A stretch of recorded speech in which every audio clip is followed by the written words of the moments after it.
一节书本之外的社会课，一个陪你成长的摆渡人。大家好，这里是星河摆渡。近日，歌手曲婉婷因为一条替母申冤的微博，又被网友骂上了热搜。这是自2014年开始，曲婉婷每年都会在微博上演的戏码。为什么看似孝顺的举止，每年换来的都是网友的怒骂呢？这个故事，我们今天深入的扒一扒。曲婉婷的成名之路有多烧钱呢？熟知曲婉婷的人都知道，她是一个成功的音乐人，上过央视春晚，代表作《我的歌声》里更是火遍大街小巷。曲婉婷成名背后，大众不止一次赞扬过她，天赋高，能力强。但是当你深入了解时，你会发现少不了一个条件，就是有钱。学音乐不可缺少一台钢琴，为了支持女儿的音乐梦想，曲婉婷的母亲张明杰爽快地买了一台。这个事情如果放到现在，我们可能觉得没有什么，但在当时，也就是上个世纪90年代，正处于国有企业艰难转型时期，那时大批工人下岗。别说钢琴，对于东北很多家庭来说，要填饱肚子都是难事。只是这样落魄的生活和曲婉婷母女似乎没有任何的关系。为了培养女儿，张明杰直接把曲婉婷送到加拿大最贵的音乐学院进修。曲婉婷一读就是9年，而1年学费近20万，这个费用放在现在也是普通人难以承担的。后来，曲婉婷在哈尔滨开了一场演唱会，售票当天只有寥寥数人购买。张明杰为了捧场，把大部分门票买了下来，送给别人，邀请他们去现场。于是在演唱会当天才有了现场满座的盛况。一架钢琴，9年的国外进修，对于女儿的梦想无条件支持，更不论曲婉婷在国外住别墅，邀请国际顶尖音乐制作人为自己制作音乐，这种种看起来烧的钱不只是一点，对吧？那么张明杰的钱是从哪里来的呢？如果说张明杰是用自己赚来的钱培养女儿，这无可厚非，但真实的情况并不是这样的。2002年，张明杰任哈尔滨道里区人民政府副区长，当时他负责哈尔滨市原种繁殖场的国有企业改制工作，官大权大。张明杰利用职务之便，先是借改制骗地，再虚构土地权转移，骗取政府征地款，前后贪污近3.5个亿。而这一过程你可能有点熟悉，没错，这正是《人民的名义》里主线大风场故事的原型。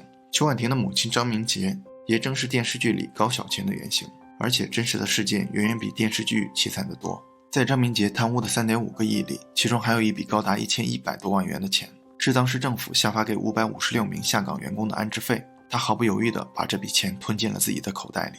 这意味着什么？556个工人下岗后，不仅失去了赖以生存的工作，更是连生活的后续保障都被炸得所剩无几。没有收入，没有任何医疗保障，对于本就不富裕的家庭来说，等待这556个家庭的是什么呢？一名工龄近20年的老职工收到的遣散费不足2000元，失业后工人们没有任何收入，也没能拿到一份退休金。工人们冬天住的房子甚至连暖气都没有，最冷平均气温零下24度的哈尔滨，人们只能捡碎煤渣回家烧来取暖，自来水管在低温下纷纷冻裂，家里有老人孩子的只能借宿在亲戚和朋友家里。遭到解聘的员工中，有一人因患病无医疗保险治疗，最终上吊自杀。那时对于他们来说，人生最大的期盼不过就是活着，活着至少还有希望，但这竟也成为一种奢望。财经作家吴晓波在调研东北下岗工人时，也听到过这样一个真实的故事。有一户家庭，孩子学校举办运动会，需要买一双球鞋，但就是一双球鞋的钱，下岗的父母翻遍口袋也没有办法凑出。因此在吃饭时，妻子忍不住抱怨了几句，丈夫一直听着，没有反驳过一句，最后默默搁下碗筷，走向阳台，一跃而下。家徒四壁，北风呼啸，生活是无边的绝望。这就是当时那556个家庭面临的残酷。而造成这一切的正是张明杰，他吃着人血馒头，给女儿铺上了一条繁花似锦的明星之路，踩着百姓的血泪，圆了女儿的音乐梦想。曲婉婷在2015年接受哥伦比亚大学采访的时候说，母亲是我心中的英雄，给了我最好的生活，不管她是如何得到的。如今看看这句话，再回看曲婉婷的成名之路，真的是极大的讽刺。鲁迅先生有一句话，我翻开历史一查，歪歪斜斜的每页纸上都写着仁义道德几个字，我横竖睡不着，仔细看了半夜，才从字缝里看出字来，满本都写着2个字，吃人。这句话也许就是曲婉婷母女最真实的写照。2014年，张明杰因涉嫌巨大贪污罪、滥用职权罪被捕。从那之后，曲婉婷就开始了在微博上替母申冤之路。微博上，她坚信妈妈是无辜的，只是她的申冤如今看来更像是无病呻吟，再也引不起任何人的共情。而且如果我们再深挖一下曲婉婷的孝顺，也让人大跌眼镜，她的孝顺可能仅仅存在于微博上而已。有人从曲婉婷的 ins 上看出，母亲前脚刚被抓，曲婉婷后脚就和温哥华市长谈起了恋爱。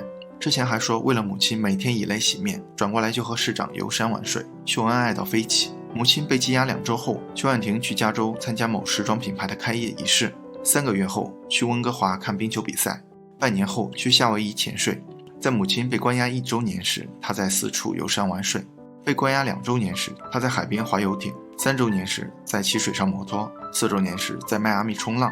这不禁让人多少感觉有些奇怪。假如亲生母亲正在牢狱里关押着，吃着牢饭，住着阴冷的囚房，不求她担心的饭不能吃，夜不能寐，但总不至于把生活过得如此岁月静好，多姿多彩吧。1年1度喊冤尽孝，并不妨碍曲婉婷继续在加拿大拿着母亲贪来的人血钱逍遥自在。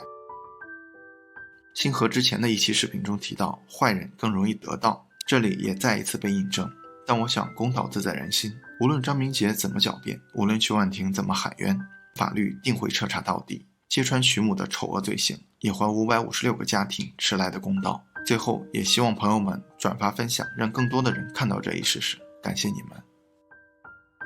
好了，今天的内容就到这里了，谢谢您耐心观看。如果您有任何建议和想法，欢迎在下方留言。如果您喜欢星河的内容，还望订阅星河百度频道，点赞和分享给更多的朋友，星河将不胜感激，继续分享更多有关成长的优质内容。一个人可以走多远，关键在于与谁同行。愿成长之路有你我相伴。这里是星河百度，我们下期不见不散。